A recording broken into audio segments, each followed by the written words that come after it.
विदर्भवादी नेता छैल बिहारी अग्रवाल जी के यहाँ पे अभी हम लोग आए हुए हैं और अभी गोंदिया नगर परिषद चुनाव 2025 का आगाज हो चुका है। अब की बार किसकी सरकार बनेगी ये हम समीकरण मिस्टर छैल बिहारी अग्रवाल जी इनसे हम बात करने की कोशिश कर रहे हैं। सर नमस्ते। नमस्कार जी। अभी गोंदिया नगर परिषद चुनाव की तारीख डिक्लेयर हो गई है। 2 तारीख को इलेक्शंस है और 3 तारीख को रिजल्ट है। तो आपसे हम पूछ रहे हैं, जनता पूछना चाहती है, एक समीकरण गोंदिया चुनाव की इस बार कौन जीत कर आएगा, सत्ता किसकी रहेगी, बीजेपी, कांग्रेस, आम आदमी पार्टी या फिर कोई अन्य नया चेहरा? नगर अध्यक्ष का जो उम्मीदवार होगा उसकी छवि पे वार्ड मेंबर को भी वोट मिलेंगे, क्योंकि नगर अध्यक्ष का चुनाव कौन लड़ रहा है, कौन सी पार्टी किसको खड़ा कर रही है, उसकी छवि पे निर्भर करेगा। तो जिसके साफ छवि होगी, तेज तर्रार होगा नगर अध्यक्ष, उसके हिसाब से वार्ड मेंबर भी जीत के आएंगे जी। तो मैं चाहता हूं कि इस बार कोई महिला तेज तर्रार नगर अध्यक्ष बने। मैं चाहता हूं, मेरी नजर में रूपाली ताई उके बहुत अच्छी उम्मीदवार होंगी।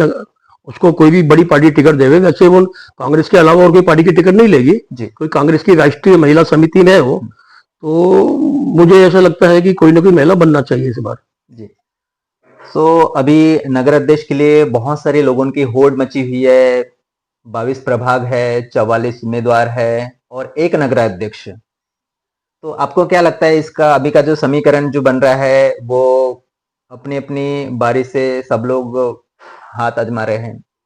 ये चुनाव पूरा पैसे का है। जो जितना रुपया खर्च करेगा, छवि का नहीं है। मैं चाहता हूँ समाज सेवी जो है, जो जिसकी छवि अच्छी हो, जो सेवा भावी, उसको टिकट मिले। लेकिन कोई टिकट देने वाला नहीं है सेवा भावी को। सभी पार्टियां मेवा भावी को टिकट देंगे और लोग इधर उधर से कर्जा लेंगे, कुछ भी करेंगे, चुनाव में पैसा खर्च करेंगे, क्योंकि सबको मालूम है कि वो एमएलसी को चुनाव होने वाले हैं। एमएलसी चुनाव में लाखों रुपए मिलते हैं। उस लाखों रुपए के चक्कर में यहाँ से कर्जा लेंगे लोग और चुनाव लड़ेंगे। मुझे ऐसा लग रहा है, जैसे बैंक के चुनाव हुए थे अभी, जीडीसी बैंक के, उसमें लोगों को बहुत रुपया मिला है। अभी ऐसी चर्चा हो रही है कि 40-40, 50-50 लाख रुपया एक एक डायरेक्टर को मिला है जीडीसी बैंक में, जो है जिसके अध्यक्ष राजू जैन है। ऐसी चर्चा चल रही है। तो एमएलसी चुनाव भी होने वाले हैं। उस चक्कर में बहुत सारे मेवा भावी लोग आएंगे चुनाव लड़ने के लिए, सेवा भावी लोग दब जाएंगे।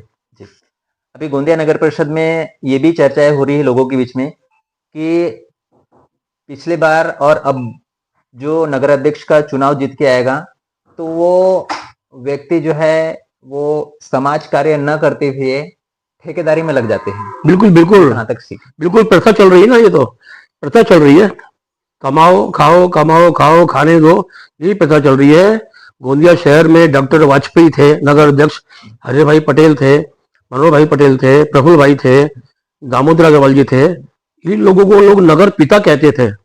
उसके बाद में किसी को नगर पिता कहते ही नहीं लोग, क्योंकि ऐसा कोई आया नहीं सामने कि वो नगर पिता का दर्जा पा सके जी। तो आप हमको बताने की कोशिश कीजिए कि नगर पिता जो है, अब जो चुनाव होगा तो उसमें नगर पिता होने की संभावना रहेगी या नहीं रहेगी? नहीं, नगर अध्यक्ष बोलेंगे नगर अध्यक्ष तो बोलेंगे ही, क्योंकि ऑफिशियल पोस्ट है। नगर पिता कोई ऑफिशियल पोस्ट नहीं है। जैसे महात्मा गांधी को लोग राष्ट्रपिता कहते हैं जी, वो कोई ऑफिशियल पोस्ट नहीं है जी। तो नगर अध्यक्ष तो रहेगा ही। नगर पिता के लायक मेरे को तो नहीं लगता कोई उम्मीदवार आएगा करके जी जी। अभी हाल ही में एक चुनाव हुआ है, बिहार चुनाव हुआ है। तो बिहार चुनाव में अभी बहुत सारे प्रत्याशी लोगों ने अपनी किस्मत आजमाए हुए है। क्या लगता है आपका वहां का समीकरण की कौन जीत के है? मैं 15 दिन पहले भी बोल चुका हूँ, एनडीए भारी बहुमत से चुनाव जीतेगा।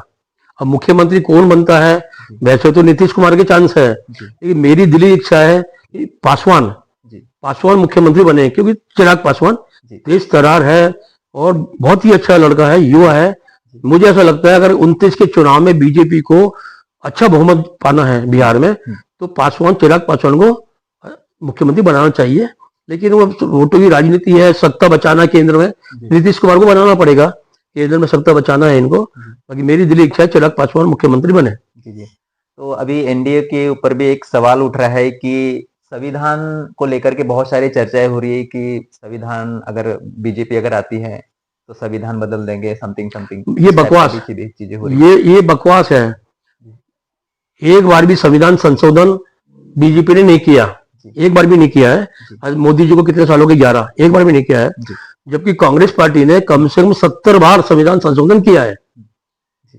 तो उसके बाद उनके मुंह से ये बोलना कि बीजेपी संविधान संशोधन कर देगी, तो ये बकवास है, मेरी नजर में बकवास है ये। तो हम लोग रूबरू हुए मिस्टर छैल बिहारी अग्रवाल जी की, जो कि गोंदिया जिले में एक प्रख्यात है, विदर्भवादी नेता के नाम से जाना जाते हैं।